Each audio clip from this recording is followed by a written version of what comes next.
The American Civil War is said to have started on April the 12th, 1861, when Fort Sumter was fired upon in the harbor of Charleston, South Carolina, and ended 4 years later, almost exactly to the day, on April the 9th, 1865, at Appomattox Courthouse in Virginia. Over the course of those 4 years, thousands of battles were fought all over this country, and hundreds of thousands of casualties resulted.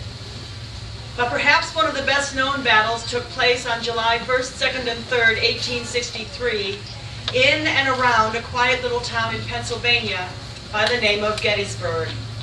At the end of those 3 days alone, there were over 50,000 casualties. 50,000 Americans, north and south, dead, wounded, missing.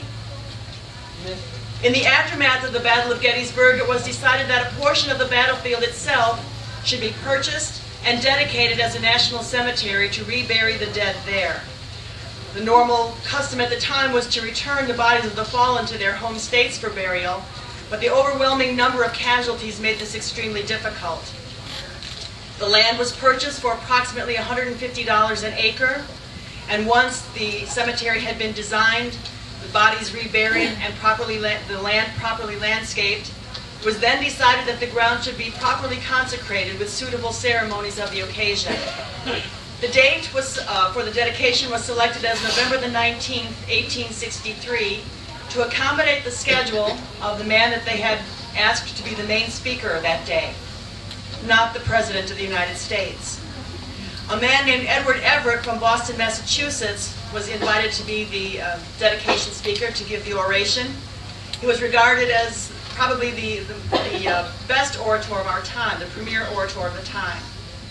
Once a date had been selected to accommodate Mr. Everett's schedule, other invitations could then be extended.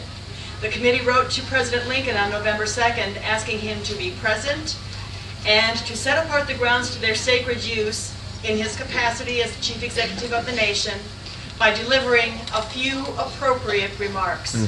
The president immediately accepted the invitation. This may have unnerved some of those on the committee that hadn't really expected him to accept. It is possible that the invitation was more of a courtesy than anything else.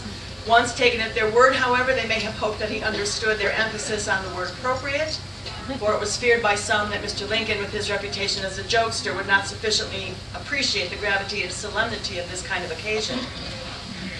On November the 19th, 1863, Edward Everett spoke for 2 hours without notes, memorized a 2-hour speech, detailing the fighting that had taken place in Gettysburg over those 3 days, the efforts of the citizens of Gettysburg to render assistance, and ending by invoking benediction on the honored graves of those martyr heroes. As he finished and returned to his chair, a choir sang a dirge which had been composed especially for the occasion. Then the Master of Ceremonies introduced the President of the United States. Mr. Lincoln rose and stepped to the front of the platform to deliver a few appropriate remarks.